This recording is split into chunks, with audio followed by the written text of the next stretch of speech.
Checking, 1, 2, checking. I think we're live. We're live on one end, on the not internet end. We are live on the internet end. Let me grab that link and throw that in announcements. And throw this in Terminus news. Next time, wearing news. We'll have a post-show if people are up for it. And I'm going to mention a whole bunch of people. And then I'm going to say, welcome everyone to the Terminus podcast. This is episode number 264, or live episode 7. Episode 7 of the new podcast, quote unquote. I'm your host, Ellis, otherwise known as the Admiral. My pronouns are he, him. With me I have...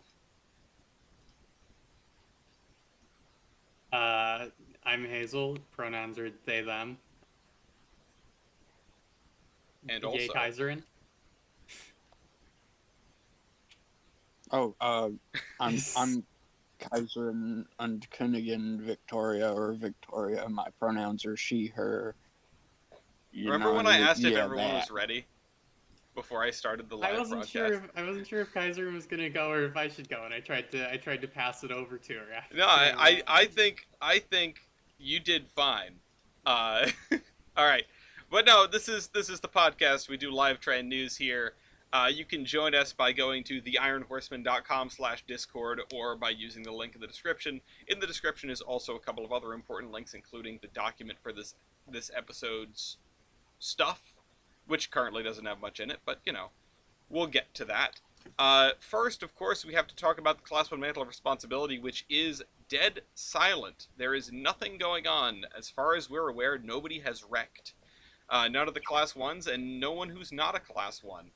Which is to say, things have definitely happened. It doesn't go this smoothly out there on the railroads. So, if you hear about, or if you see an article for an incident of some description, you can put that on our Discord server in the Terminus News channel, and it will end up here on the show. I can't ask my co-hosts here what they think for best rec, because we don't have any recs. I don't even have the link to last week's recs. We can just see best that... Best rec is the general state of discourse around the NSUP merger. Oh, God. We did actually get another little kernel on that I'm sure we can talk about. And I haven't gotten your take on it. You weren't on the show last episode where we talked about it a little bit. But CPKC is the current holder of the Mantle of Responsibility. Which, with each merger, it gets smaller. We're going to have to start including some Class 2s. Bring on the FEC, let's go. FEC wins forever. Now, I'd have to, I have something to bring up about CPKC, but it doesn't have a link, so I'll wait till later. No, go ahead. We can go right into this stuff. We don't have anything else in the meantime.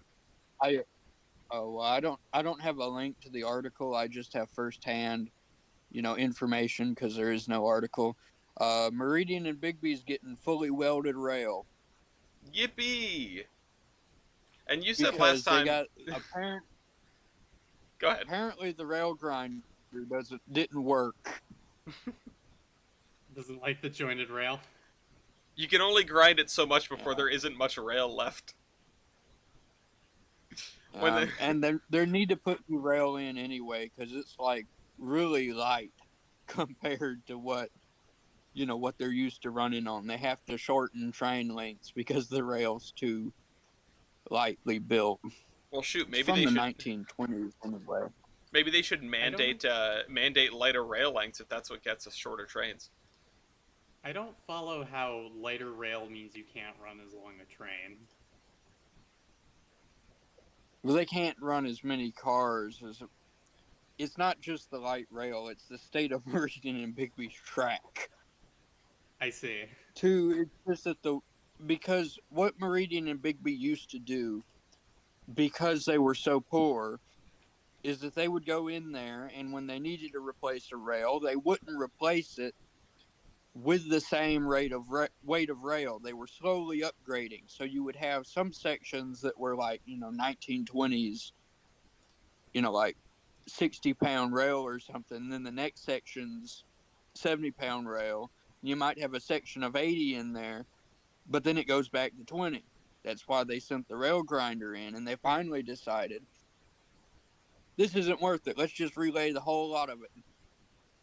Yeah, I mean, a railroad doing capital improvements to make its future prospects better, impossible.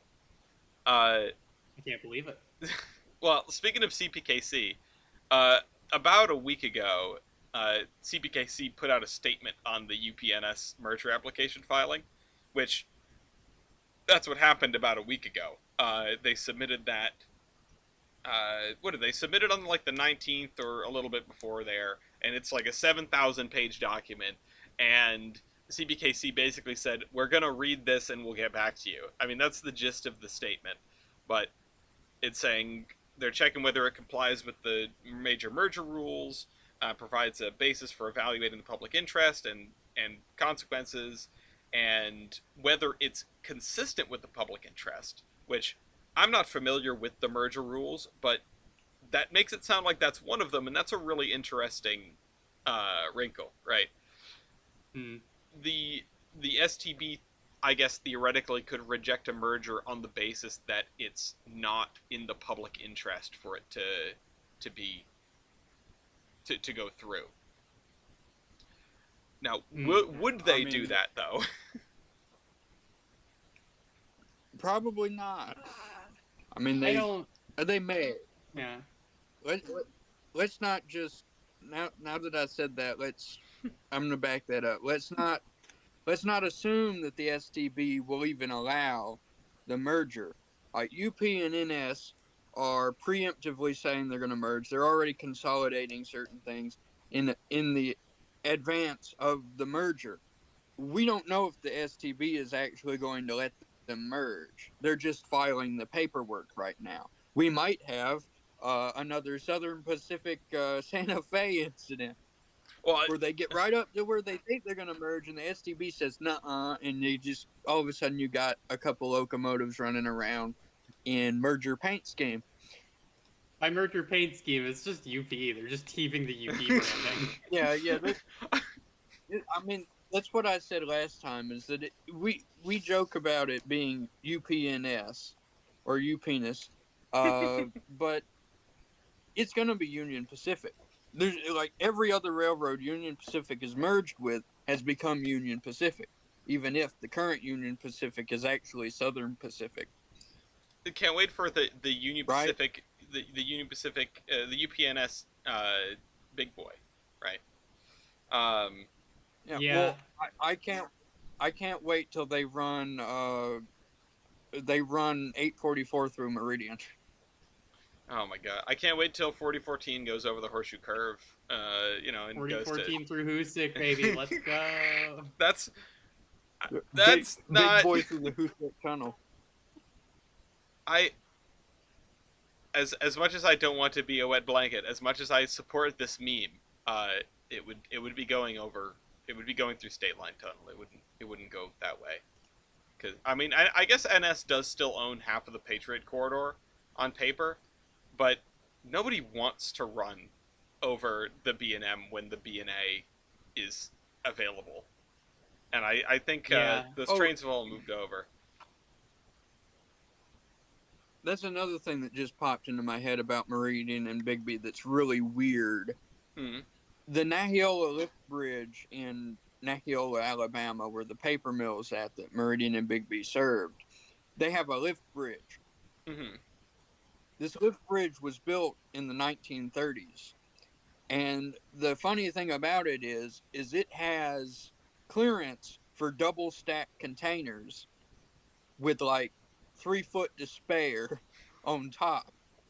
And me and a friend of mine, the guy who took those pictures last show of the Meridian Southern locomotives, we sat there one day at the little. It's not really a boat ramp; it's a dirt ramp into the river. And we sat there and we was looking at it and we were thinking to ourselves, well, why did they need to build the clearances that big in the 30s? I can tell you why. Because nothing they have is, you know. I can tell you why. And it It's wasn't it's because of the because paper mill. if you're skiing on top of the train, you won't have to duck. There, Skiing in Mississippi and Alabama. Okay. Well, they were optimistic. Well, we do They have they ski- didn't they didn't we have a do have completely skiing. grasped climate change back then. We yeah, we well, didn't know, we do have ski. We do have skiing. You put some water skis on your feet, and then you hold onto a rope on the end of a excavator, and they spin you in a circle, and you ski on the mud.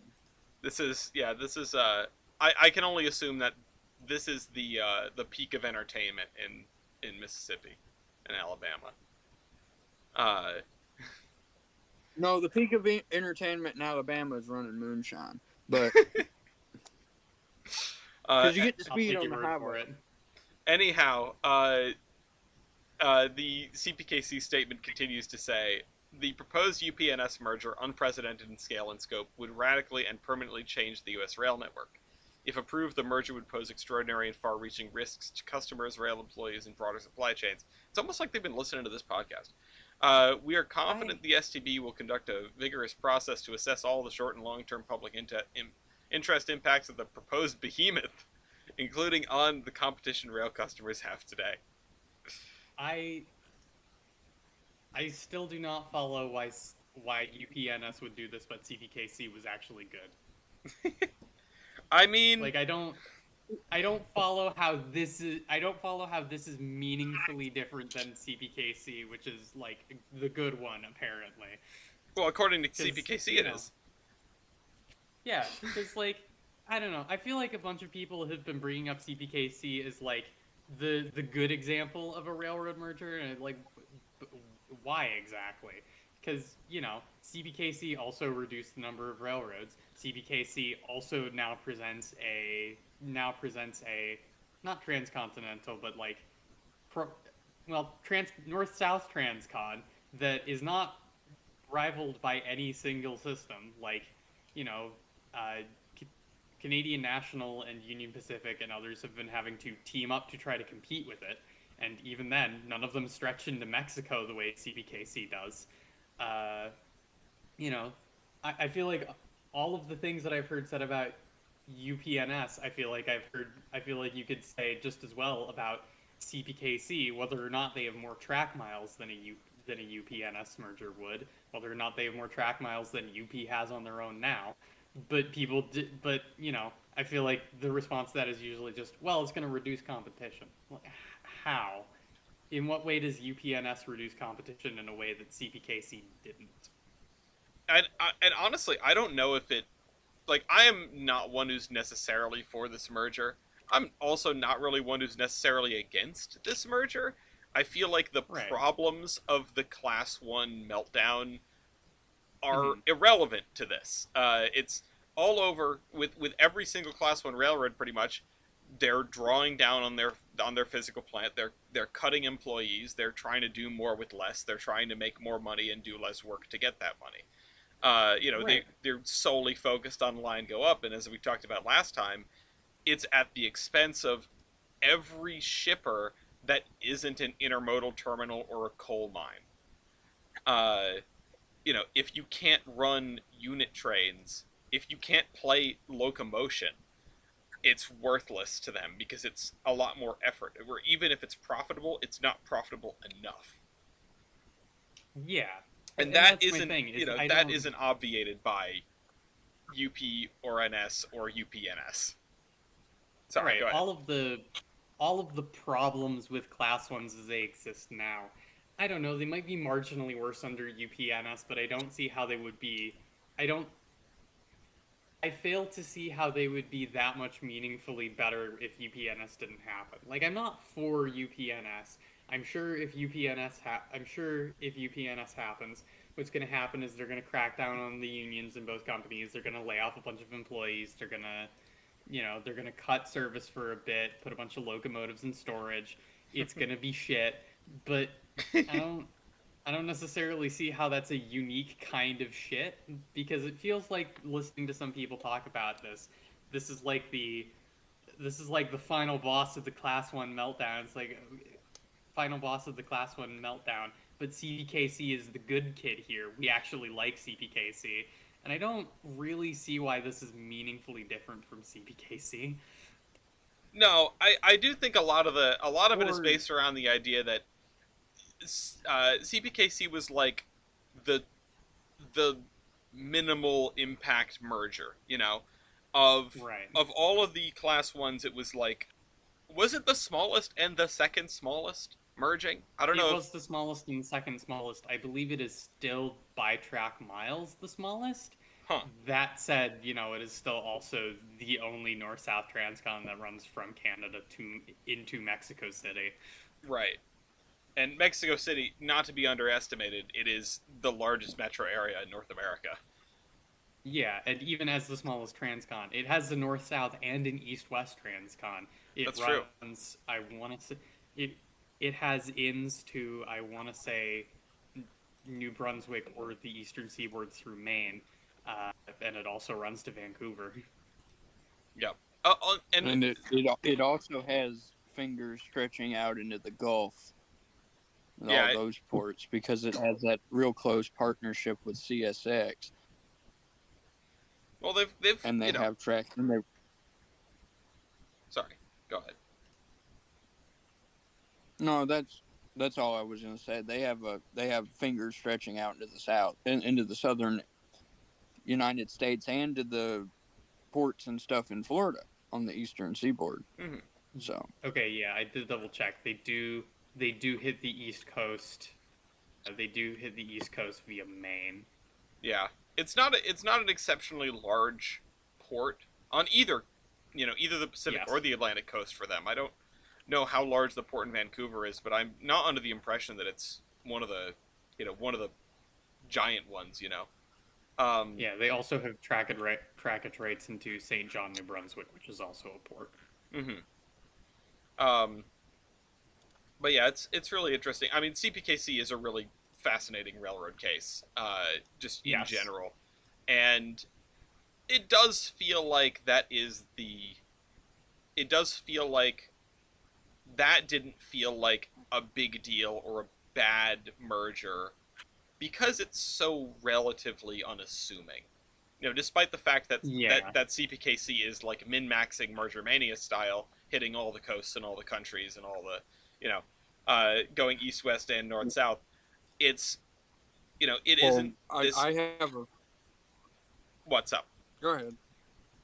Oh, I have a friend who is a very high up shareholder in Yeah. KCS, Mm-hmm. and I I, didn't find out about it till after the merger because he was pissed about the merger Did he want because CN to he buy it? yeah. hated it because they won't know he didn't want them to buy it at all, but his reasoning was not that he was losing shares, it was that he didn't think a Canadian company should be able to buy an American one. But he's also Sure. in the 70s. Well, there is that sort of That's international a, shenanigans headache, although ignoring the fact that KC, with Kansas City Southern also crossed a border. hmm In the But Mm-hmm. yeah, but like that's the U.S. going into Mexico, which is fine. Yeah, It's no, good when the U.S. does it to other people. That's it's that's punching down sarcastic. literally. Yeah. Yeah, exactly. Um, Now, if you, dear viewer, have a take on CPKC or UPNS, you're welcome to join us on the podcast and put your hand up. We are currently live in our Discord, and Yeah, I don't. Yeah, but my last word on the subject is I don't think it's going to be good, but I don't think it's going to seriously accelerate the rate at which things are getting worse the way it feels like listening to some people talk about it. no, I don't think it's going to be the end of the world. I think that I think that things are, going to continue to get worse because the line go up and they have no reason to get better. Um, Mhm. but whether it's two companies doing it or one company doing it, I don't think it's going to make that much of a difference. Uh, I You will Yeah. see, say, the end result. Or sorry, you go ahead. I keep interrupting. I'm no, sorry. it's all right. I know Discord and latency is a real son of a gun when it comes to trying to have a conversation like this and keep everything snappy. Um, what I was going to say was it's interesting to see, and was interesting to see in CPKC's case, how the other railroads react when a merger like this happens, doing these joint services with close connections and things like that. It does almost feel like if there is a benefit, it's that the other railroads feel the need to step up. You know, it's like the one time that the railroads feel like they're actually functionally threatened by their competition.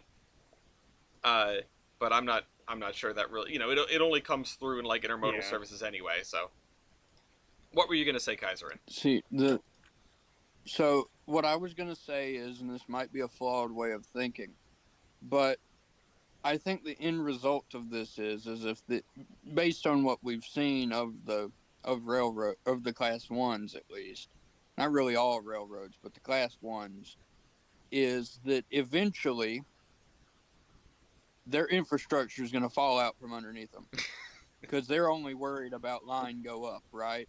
They don't Mm-hmm. care about the crews. They don't care about, taking care of their equipment. So eventually, they're going to reach a point where they're going to have to. They're I going to have to care I hope because so. all of a sudden their bridges are going to be falling out from underneath them I because mean, there's you'd nobody hope to so. maintain them because they've cut all the jobs. I mean, you'd hope so, but I gesture to the ghost of Penn Central, where like, you'd think at some point the PRR guys would have to stop running it like it's the glory days, but they didn't until they basically collapsed and had to have the government come in and fix it.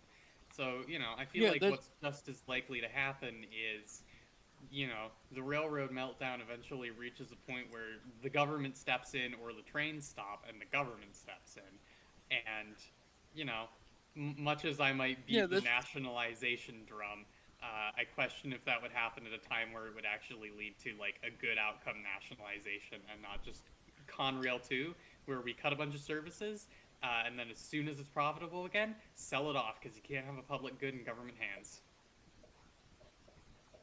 I don't know about that, but it probably will happen like that. But I think by the time it does happen, there won't be a centralized government. If you know what I'm saying, it'll be several smaller I ones. I well, I don't think that's going to happen.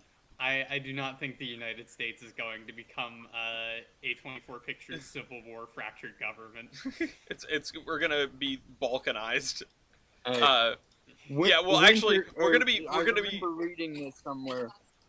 Winter does not last forever. Spring comes and snow melts. I can't. I think I stole that from uh, a Roman movie. I think talking about the fall of Rome. Well, no, I Yeah. think I think Not this all is a empires. the perfectly rational outcome. We're gonna have, the country is gonna fracture into, hold on, one, two, three, four, five pieces called BNSF, Canadian National, CSX, UPNS, and CPKC. Those are the houses under which. Well, I mean, it'd be really fun. But it would be like it'd be like Hearts of Iron for a border gore at that point Yeah, because exactly. CPKC will split the country in half, and half of UP would be on one side, and the other half of it's on the other. Yeah, well, it's The gonna be a really interesting time. This the is year my is this is my prophecy. 2030. Yeah, the year is 2032. Every state that starts with an M except Mississippi is now under Canadian control. All right. Why? I think that's Why accept me? because it's too far away from the Because Canadian border. Mississippi is too far south. Because I think every other state that, oh, I forgot about Missouri. I'll be in the cold. I'll be It's deep in the fine. It's cold, Missouri. cold ground before I recognize Missouri. But yeah, Uh, most of the states that start with an M are on the northern border: Montana, Minnesota, Michigan, and Maine. all right. I'm going to, before I forcibly transition us to the next topic. I'm going to once again say to the audience member, if you are interested in joining in, you can find the link to our Discord in the description, or go to theironhorseman.com/discord. That's MEN. And once you have rank, you can join this podcast anytime about something that you feel passionately about. Uh, Hopefully railroad related. We're not qualified to do anything else. We're not really qualified to do railroad related stuff either, but That's never stopped us before. The show's been going on for like 15 years. Um, I will go through the comments real quick. Someone says they are going to have the same infrastructure issues like Penn Central, and then somebody else asks, "Can you guys talk about why Penn Central failed? I still don't know why." By the way, I enjoy the podcast listening right now. Then problem with these Class 1 railroads is the investors don't understand the railroad profit is dependent on significant operational costs. Yeah, well, I think they understand that. They just, if you can squeeze more Don't money out of care. it right now. Right. Um, You Pe- know, who cares about long-term returns? I want returns. I want returns now. yeah, if it's going to be Uh, better in 100 years, you can't profit from that because you're going to be dead. So you want the profit like today, if not yesterday. Uh, yeah, it's look at what happened to Sears. Um, yeah. The the potted version of why Penn Central exploded is that the New York Central and the Pennsylvania Railroad had mostly overlapping systems. Both were had mostly overlapping systems. Both weren't doing well because a lot of the industry base had left the Northeast. And then when you put them together, and also the PRR was trying to run it like it was the glory days. They didn't want to rip up any track. They didn't want to stop paying the dividend, uh, even though they were definitely losing money, and the only way out was to start cutting. So when you put them together and put them in a horrible organizational structure that just pitted everyone against each other at every level of the company, what you get is a huge bloated company that has no idea what it's doing because all of the managers hate their employees and all of the employees hate their managers. They have too much infrastructure and nobody from the PRR side wants to get rid of any. And because of regulations, it's hard to do that anyway. And you don't have anything that makes money. So you just sink into the ground because you have so much infrastructure you won't get rid of, and nobody likes each other, so they can't even coordinate a goddamn train on that infrastructure. Importantly, not only do the managers hate the employees and the employees hate the managers, the structure was just like PRR guy, then New York Central guy, then PRR guy, then New York Central guy. It was like custom made Yeah, to be the worst result possible. And also yeah, they it's already hated each other, like just from the mhm. jump, to the point where that the echoes of that rivalry stand in New York City. The Metro North, Metro North doesn't want to work with Long Island Railroad because one was former NYC and the other one's former PRR. Well, Metro North was more New Haven, but oh yeah, the New Haven. Um, Not only do you Yeah, have this catastrophe of Penn Central being the PRR and the New York Central, for all of those reasons You have previously McGinnis New stated, Haven. you have You the have New McGinnis Haven, New Haven. yeah, which yeah. is I'm gonna liken this. This is a metaphor that came to me from I can't remember, some comedian who talked about having a fifth kid was like drowning and then someone hands you a baby. Uh, it's That's exactly what the Penn Central was like. The Penn Central was drowning and someone handed them a baby called the New Haven, except the baby Well, was it's 300 pounds. two drowning men are trying to strangle each other, and someone tosses them a brick. Yeah, yeah, or uh, Yeah, a safe yeah, full of and But decaying electrics. see, also it I didn't help that a wonder. bunch of the high-level PRR guys were off on the side embezzling money and doing scams. Well, I I wonder how that if that would have if anything would have changed if McGinnis hadn't butchered the New Haven before it got given to the Penn Central. I mean, who can say? But it's entirely possible that the New Haven would not have had to be given to the Penn Central. I mean, I don't know why. I don't know Had why they thought that. I don't know why anyone thought that was a good idea. I don't know why people thought Penn Central was a good idea. Um, it's just the I don't know why people thought McGinnis was a good idea. well. I'm sure there wasn't any corruption He had a involved. hey, he had a good paint scheme, but he pretty much destroyed everything else. Yeah, well, he got halfway through doing the same thing to the B&M before he got thrown in jail. Um, Oh, wasn't the whole thing with McGinnis that he's doing the like hostile takeover, strip the copper wiring out of the wall thing, but with railroads like 20 years before you do that with retail companies like Sears. yeah, no, he was way ahead of his time. Uh, I say Congratulations, 20, it's McGinnis. probably more like 40. Um, Anyhow, we're pretty light on news for this week. I know it's the middle of the holidays. We are literally in the middle of the holidays, depending on how you measure it. Right between Christmas and New Year's. But we do have. Who could have seen this coming? We do have a couple of items, and I know that one that we could talk about is the Ameristar Rail Give it to me. transcontinental Let me chief. talk on Yeah, it. no, can you give us a rundown of what this is first before you start tearing into it? Okay. So, Ameristar Rail is a company that has had several proposals for stuff they could do either to take over parts of Amtrak or in partnership with Amtrak. They had a proposal for privatizing the entire Northeast Corridor. That went nowhere. They currently have a proposal for taking over the Acela services, and they're going to run them faster. That's probably not going anywhere. I feel like there was a fourth one, but I don't remember. One of their proposals in recent years has been the transcontinental chief. What they want to do, what they want to do is they want to run an auto train that also carries trucks, and they want to run it from New York all the way to wherever the Southwest Chief goes. I want to say Los Angeles. There's a Uh, map somewhere, and I cannot find it right now, and I don't know why. Hold on, I'm gonna go looking for it. yeah. So they want to run this like big combined train.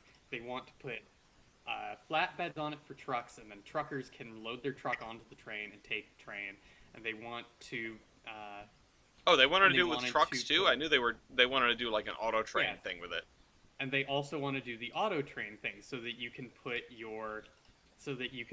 your car on the train and then take the train to your destination.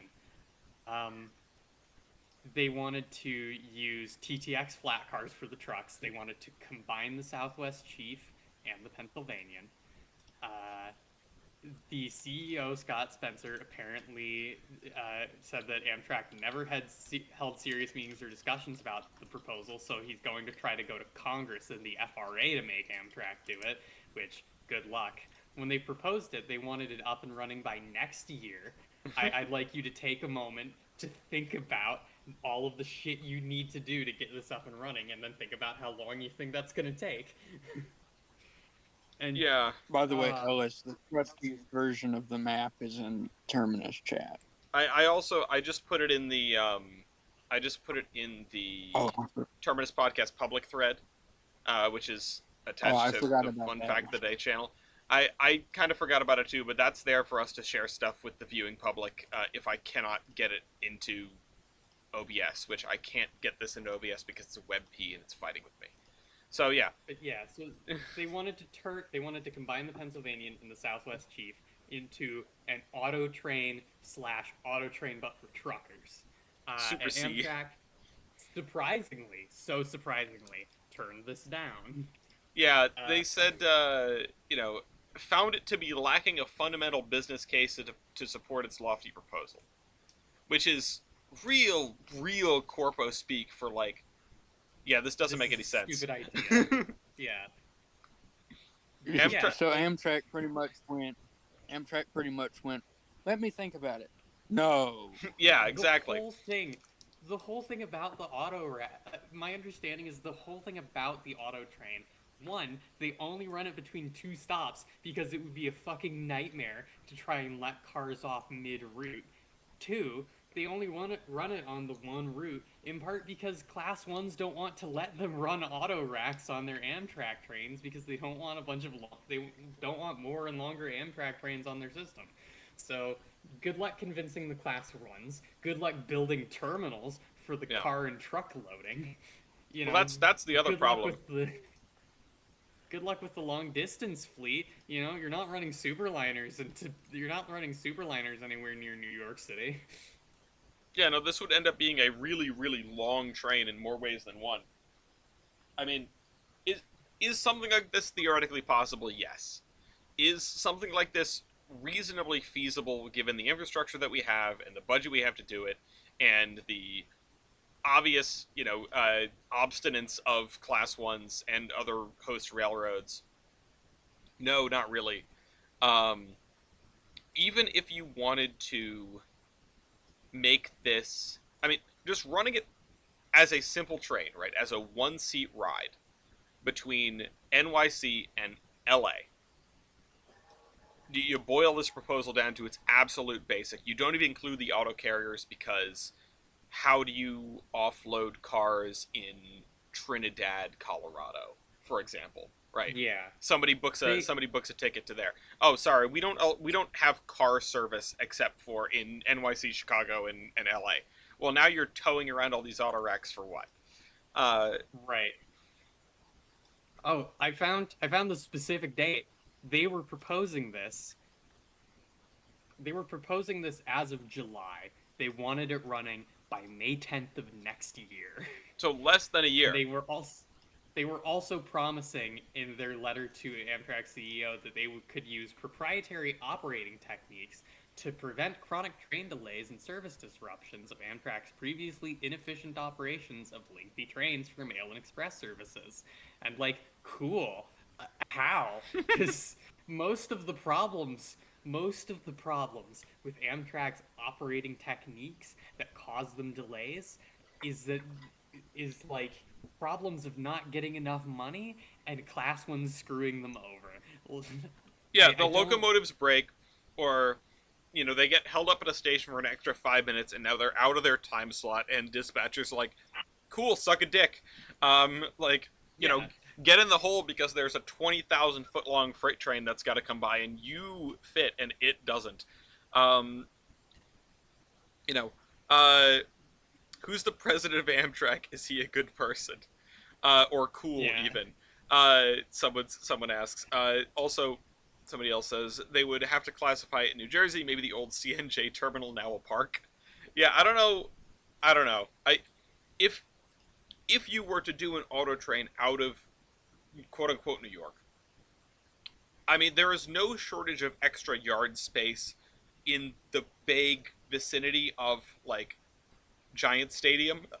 You know, it's there's Mhm. a whole bunch of swampland that's mostly paved over with rail terminal and yard and stuff like that. Like you could find space for it, but it wouldn't be at Hoboken. It would be like Right. 10 miles from Hoboken because unlike every other train you ever take anywhere, well, not really, but aside from many trains, or unlike many trains, this is not a train that you were going to be able to just sort of get on. It's a train you were expected to bring your car to.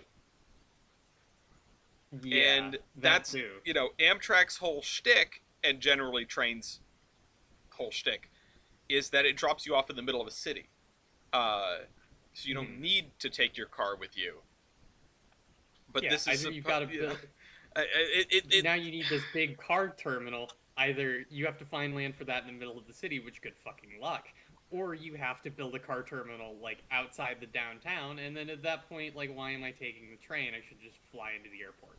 yeah, Uh, or and I guess if I had my car with me, that's a plus, but also, you know, a plane's a lot faster. I guess what I'm trying to say by that is the consequence is then you remove the consumer base of people who are not taking their cars, right? Mhm. You're not going to schlep all the way to the outskirts of Hoboken to get on this train. Uh, it just sort of makes it Yeah. prohibitive. And like, sure, you could start it at Penn and then run it under the Hudson and then tie on all the auto carriers. But personally, I'm against switching moves over the course of a passenger train's run, having been burned by the Lakeshore Limited too many times.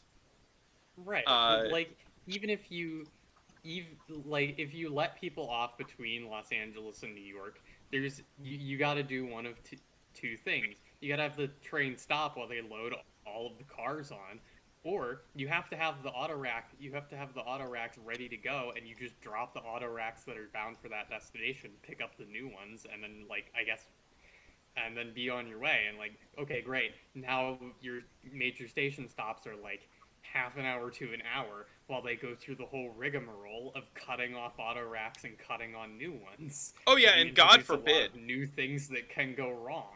God forbid you, God forbid you have to drop off racks that are like in the middle of the cut of racks, right? Uh-huh. It's gonna be so much switching hell. And actually, speaking of Amtrak trains dropping off and picking up cars and splitting and stuff, Kaiser, refresh my memory. Wasn't there a proposed service that would be a connection with the Crescent, or like a split off from the Crescent? Yes. It was supposed to run from Meridian to Jackson and then to Shreveport. It Okay, fell through because, to my knowledge, NS didn't want to share the bridge in Vicksburg I see. because that's the bridge it was going to use, and it's a single track bridge, if I remember right. Well, no, Okay. is it a double? No, I Yeah, I, it's a I ended single, up. I think. So I looked this up. It got snarled because of the CPKC merger. Because they, because KCS was opposing hosting the train on the Meridian Speedway, and they were just sort of waiting for the merger to happen to see, to see what would change. Because CP was more like amicable to what the heck? CP was more amicable to this than KCS was apparently, or more amenable to this. But there really hasn't been any movement on it in the last couple of years because they said, okay, the merger's done. Now we need funding to do it. To run from Yeah. Mississippi over to Texas. So it's one of many things. But I don't like it. They I don't like it. also preemptively put a they also preemptively put a bunch of money into Meridian's passenger station. Oh, They redid a bunch of the indoors facilities, like the conference halls, stuff like that, the bathrooms. Uh, they were planning on redoing all the platforms because, oh god, they're bad. It's like I've seen like Mississippi back roads that are smoother than those platforms are because they're big poured concrete blocks. And whatever they did when they poured them in the 90s, they didn't set them correctly. So one end of some of them is sinking and the other end's coming up, so you end up with big bumps in it. And I sit there. When I used to volunteer at the Railroad Museum, I'd sit there out back watching the trains go by, and when the Amtrak would come in, the one of my friends over the Amtrak station, because it was right next door, he'd come down there with their little golf cart that had the baggage car on the back, and he'd be going and he'd be bouncing down the platform, and you could really see. I swear he left the ground a couple times, The fearless Yeah. but red they caps. never got around to. They never got around to doing the platforms, but they did redo the entire inside of the station, and they they didn't get any further because that fell through. And to be Yeah. fair, I don't think it should have gone anyway because Meridian can't handle more than two Amtrak trains. Uh, because there's the city's terminus track, but the city's terminus track has got rail in there that was laid literally in 1919. I'm looking through Yeah. Like, the I'm I looking through the comments right literally now. has 1919 stamped on the rails. Hey, we could going use back some of And that under the then WWF. Yeah, going back to the and Ameristar proposal for a second. Sorry, I just want to say something before we get too sidetracked because I feel like this is a consuming tangent. Uh, I feel like my fundamental criticism of the Ameristar proposal is just even if we pretend that any of this was practical, if it was practical, why is the private company latching onto Amtrak to leech profits? It should just be done by Amtrak itself. Or it could be just be done Anyway, by the private company. I mean, the thing is, actually, well, I don't know how the legislation would have worked because like OG Auto Train, uh, was in development before Amtrak, but their first train was post the beginning of Amtrak. It was a really weird gray area. There was a legal challenge from Amtrak about it, but like there's there was a very specific carve out in the legislation that created Amtrak to allow auto train to continue to exist, sort of. Not deliberately, I don't think, but just it was there. Uh, I'm wondering if you could use, if there's enough of a leeway in Amtrak's legislation that a private company could start up something like this if they really felt like, you know, I if they mean, really felt I like mean, it was worthwhile. Probably Brightline's doing its own thing. That's I true. just Yeah. noticed like a very weird parallel here. Mm-hmm. Doesn't this sound an awful lot like the American Orient Express? Is a Was it? long distance train, passenger train with car carrying capacity. The original version of the American Orient Express had auto racks, if I remember right, but they weren't like, the auto racks we think of. They were just, they were two level, but they were made to look like cars, Hmm. like passenger cars. It's very strange. Or at least that was the original concept. But this sounds like the original concept for the American Orient Express. And if I remember correctly, I think the company that ran that got bought out by Ameristar. Well, it Uh, was what like what it became Grand Lux Rail because Yeah. apparently the Orient Express was like you can't just call something else the Orient Express. We that's our name. Uh, that's I it. We do have that trademark. We yeah can't do that. I don't I don't know much about the American Orient Express. I know that it was I not also don't. uh not very successful. Uh, It was not very successful, not really because of its business practices, but because of the year that it was started, which was 2008. right. Uh, and Right. I we know know that why. sort of shot that shot the whole project in the nuts. I I I But don't know all how those coaches are still successful around, by the way. I don't know how successful it theoretically would have been, but I do know that if the Rocky Mountaineer can charge people like $2,000 a ticket to go in like halfway into Moab and then you get on a bus, um, I I I think that a service like this, if they ponied up the money to build a terminal in New York City and Los Angeles, basically, if they wanted to do a transcontinental auto train, basically, which at that point I don't know really why you need it to be an auto train because you get off, it took you all the way there, Um, but if you wanted to do a transcontinental auto train and you paid the money to build these terminals, and then you just ran the thing straight through and you charged people like $1 zillion. uh, I'm sure some people would go for it. Like, I'm sure there is a theoretical user base here. It's not, to me,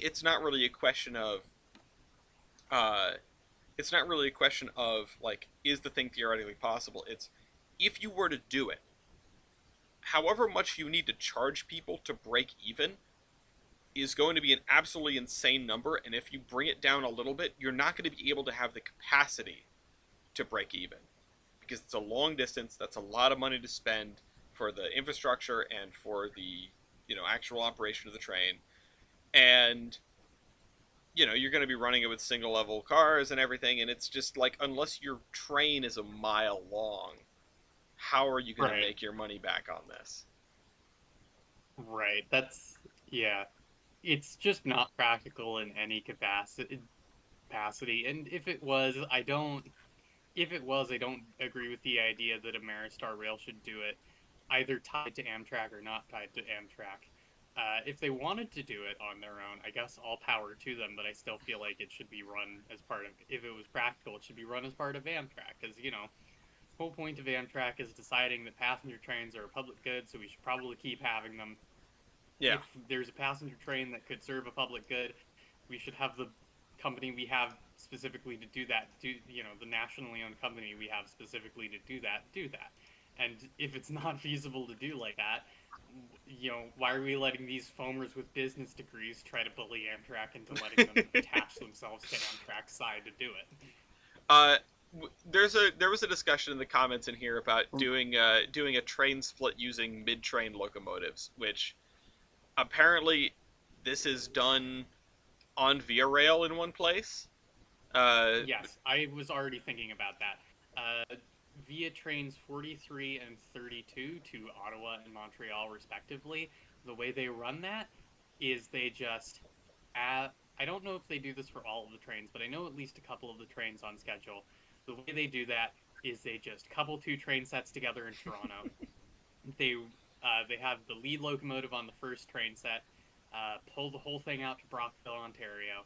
At Brockville, they uncouple it in the middle. They run they send the Montreal section off to Montreal. They fire up the second engine, send the Ottawa section off to Ottawa. that's so goofy. The thing is that these are like 4 or 5 car trains each. You have like 4 or 5 coaches for each of the trains. I have a question about these trains that I know nothing about. Did they have any sort of amenities like a cafe car? The corridor trains? No. Okay, well in that case, it makes a little bit more sense to me that you can get away with doing that, because if you're doing it, but both trains have a cafe car or whatever, then it's really silly to me. Because, oh, okay, so for this section, we've got 2 cafe cars, but you can only go to one of them because there's an engine in the way. You can't get to the other half of the train. The train set generally looks like this. Hold on, I want to see this. Alright, it's in the public thread. That's so goofy. And I like how the coaches are different styles, too. Because it's the corridor. Sometimes you get LRCs, sometimes you get Buds. Now that they have the Siemens coaches, I wonder if they've done a J train with the Siemens sets. Oh, here they have done it with 2 Siemens sets. Let me get the picture. Hold on, I'm trying to figure out if I can get this to show up on the stream so that everyone can see what I'm talking about, what we're doing here. Is VIA just Canadian Amtrak? Yes, basically. Yeah, at the most basic level, yeah. Because they're using the same equipment pretty much. Well, they've got the Bud really. stuff. They've got the Bud stuff. Oh yeah, the Bud, excluding the Bud stuff. The Bud stuff is cool. The F40s are also different. The F40s are rebuilds that VIA did specifically.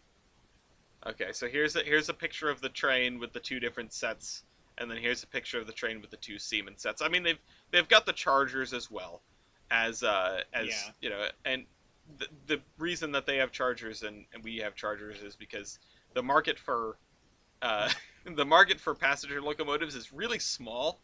They also have better interiors in the Siemens coaches, apparently.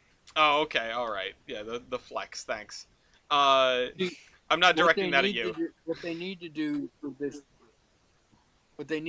this train service is that instead of having the locomotive, a regular locomotive in there, they need one with a turret cab like the Japanese do, with the little walk around corridor. Oh yeah, so you can walk through. Corridor on the yeah. So you can just walk through the locomotive.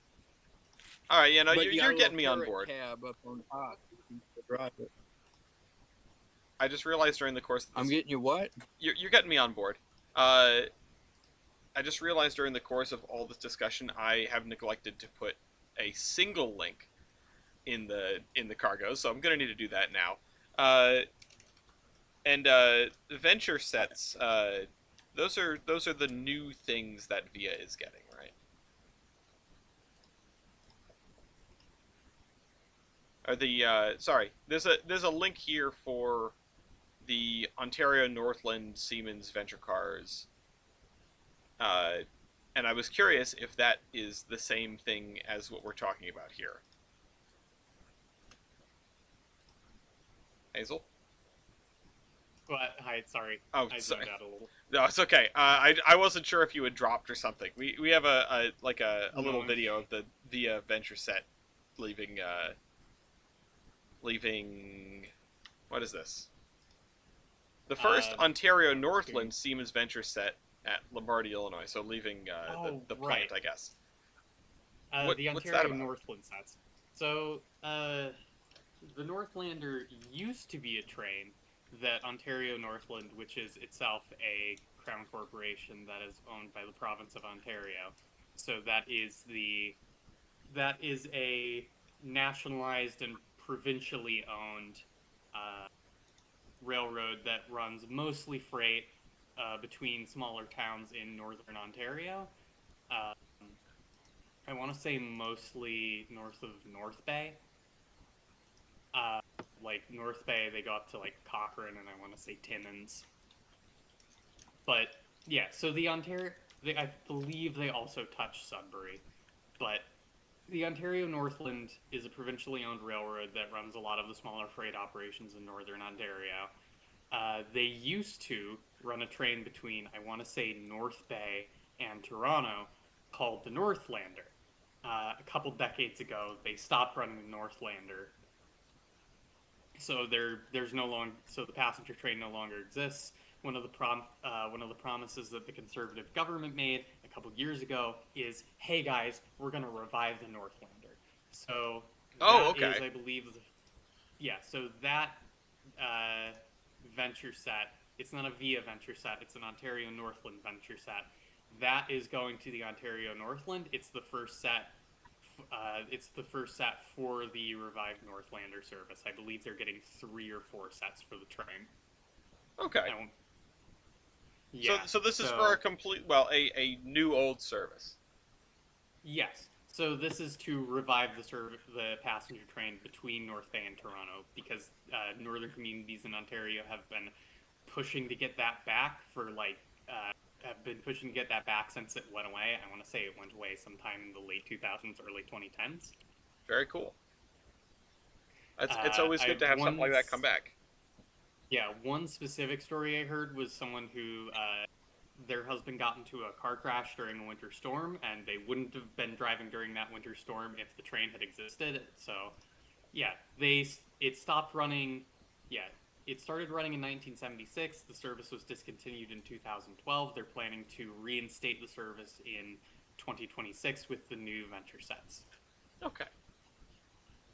Hey, Sorry, it was not. It goes to North Bay. It goes as far north as Cochrane. okay. I'm just gonna give this to the. I'm gonna say this for the audience one more time. If you have something that you'd like to talk about, railroad news related, you can join us on our Discord, theironhorseman.com/discord, or the link in the description. Once you get your rank, you can Yeah. join anytime. Uh, Addition, Additionally, at Cochrane, I believe, yeah, at Cochrane, it connects with the Polar Bear Express, which is a different passenger oh, service I've that seen the this Ontario movie. Northland runs. Uh, yeah, the Bear Express, they run all the way up to the southern tip of Hudson Bay, uh, Misoni. I think that's how you pronounce that. But yeah, they run the Polar Bear Express up to Misoni.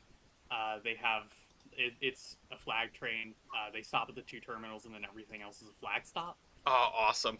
So yeah, they run that passenger train never discontinued uh, because there are no roads to Misoni. So the train is the only way to get up there. Especially, it's the only way to get a car up there.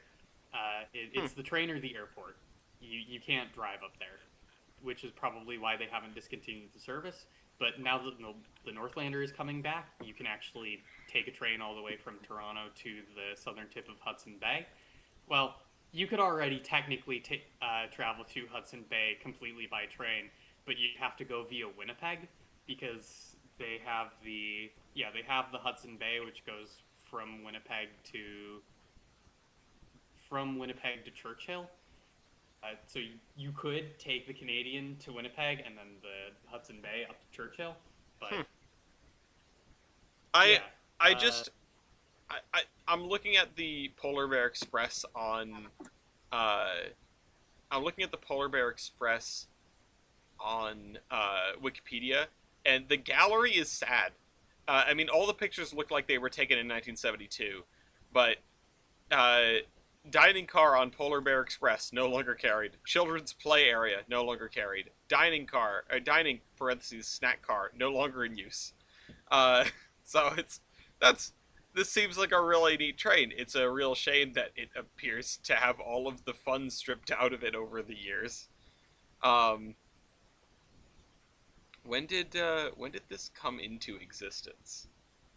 I want to say in the 70s. Okay. Um, I also want to oh, say it's the that only the motor rail equivalent- service in Canada. Oh shoot! Hey, look, you did briefly mention car, but how about that? Look, they're doing the Transcontinental Chief. They're doing the I auto want to train say thing. I want to say that's not quite true. There is a train that connects. There is a train that you know those like red and gray P-42s that got posted a while back. I don't remember. I do not. You say that, and all I can think of is the Connecticut ones. I don't remember what the railroad is called, but there is a First Nations owned railroad that connects with the Hudson Bay, and they also have car on flatbed service. Oh, okay. So there's technically two trains that do this. Two trains. What is the south end of? The south end of this is or no, it's Cochrane. I'm just Yes. I'm looking at this on a map to sort of get an idea for how things look or where this Oh yeah, is. the Keewatin Railway. Okay. The Keewatin Railway runs mixed service from the past to uh, Oh, I London found it. Lake. You know what? I couldn't find it because it doesn't show on the map if you're not zoomed in far enough on Open Railway map. I just Hold on, they uh, I like how the I'm looking at the apparently map they here. got bi-levels last year. I'm and I sorry. didn't find out about it. I'm so distracted Snap. because at Moosonee, and I'm trying not to like make fun of what I shouldn't be making fun of, but at Moosonee, which is the north end on the Open Railway map, everything is Butler Island, Big Duck Island, Moose Flats, Charles Island, and then in the middle, it's called Moose Factory, which I can only assume that's where all the mooses come from.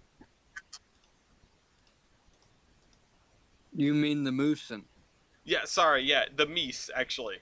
Uh, the meese come from the Meese Factory.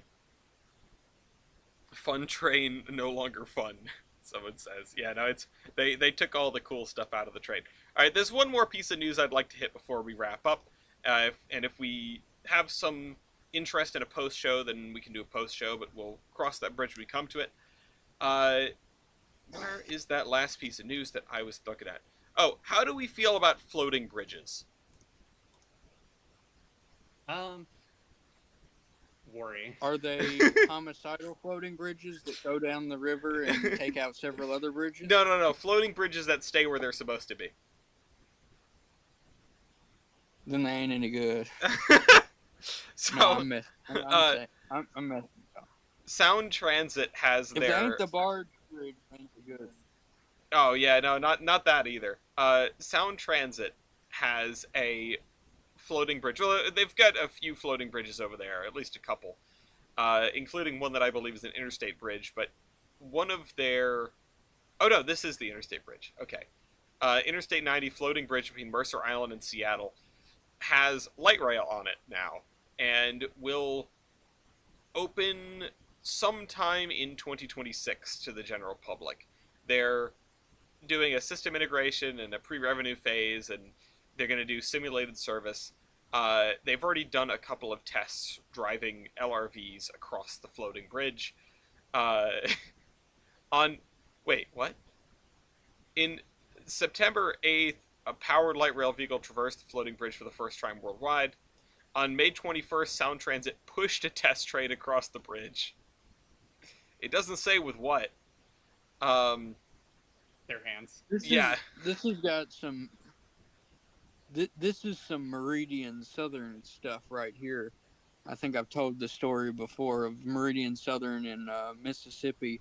the crews would set the locomotives in notch one, get out of the cab, and let the train drive itself across the bridge, and then follow it on foot Yeah, and well, because they were afraid the bridge was going to go out. this time you could just follow it in a car. It's yeah, it's light rail attached to an interstate highway on a floating bridge on like a giant lake in Seattle. I don't actually know if this is technically a lake. I don't know what this area is geographically. I think it's a lake. Um, but yeah, so that's really neat. Sound Transit's getting more light rail by way of floating bridge, paralleling the U.S.'s longest interstate highway.